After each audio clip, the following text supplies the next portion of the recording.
Hi, this is Tatiana Dyachenko, Systemic Life Coach, and this video is about some red flags, indicators that you are dealing with a psychopath.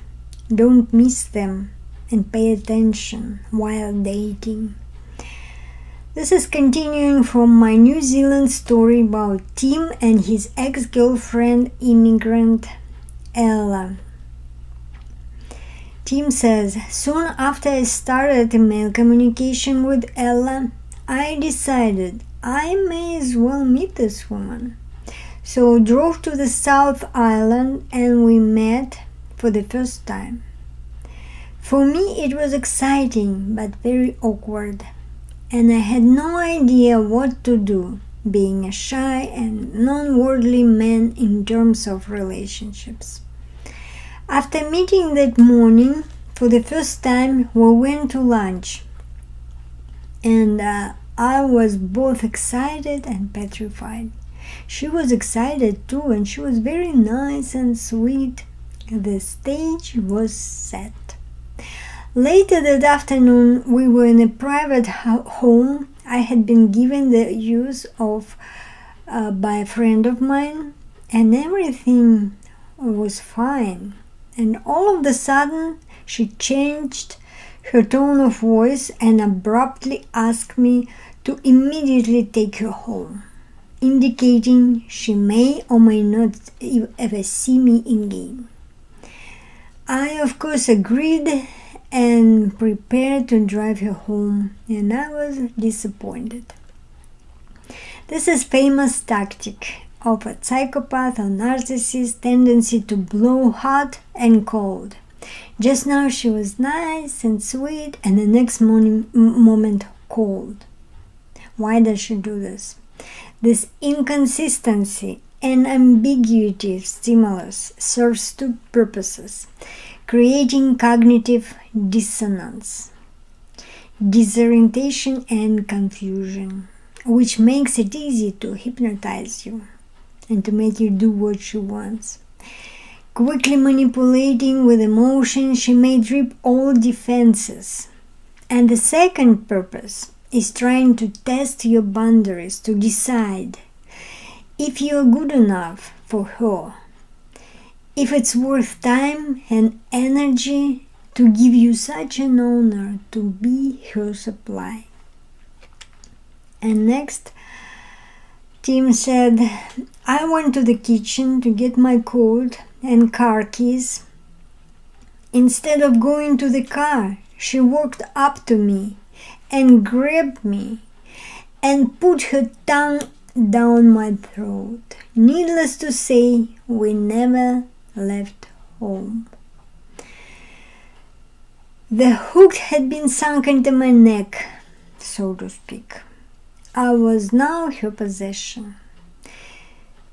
Her entry into my life at that delicate time, after divorce, being lonely, was strategically calculated.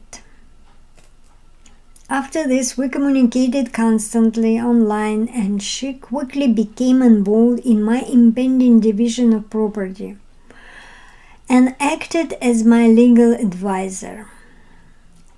It was all so insidious, gradual, subtle, and I felt like an angel had landed on my shoulder, but did not understand I was being groomed by a predator to set up for the largest lesson of my life. One day I asked her, would there be any problem resolving her own division of property with her ex-husband? And she replied, no, I know things that could put him in jail, so there will be no problem. This was a red flag, blackmailer. And Tim says, I missed so many red flags at that time, being blinded by infatuation and excitement of new love. We keep up this long-distance relationship about 6 months and she told me she was without a job or income or savings, and on several occasions she used the mean sweet cycle to test my level of devotion and find out how far she could push me. And he passed this test. And he got this honor to be her supply. This usually involved straightforward financial exploitation using her womanly charms or the eyes treatment, followed by renewed titillation.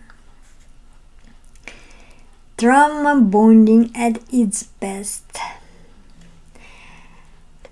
And conclusion is, you need to read these warning signs when you're dating. This is threatening behavior towards her ex. It means she will do the same towards you. And the ice hot treatment.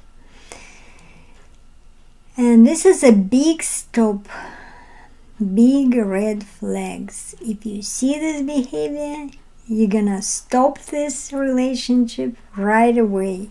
You will never be happy, and the longer you stay in this relationship, the harder to quit them, because they are really addictive. If you like this video, click like, subscribe my channel. I wish you to be aware and happy in your relationships. See you next time. It was Tatiana Dyachenko.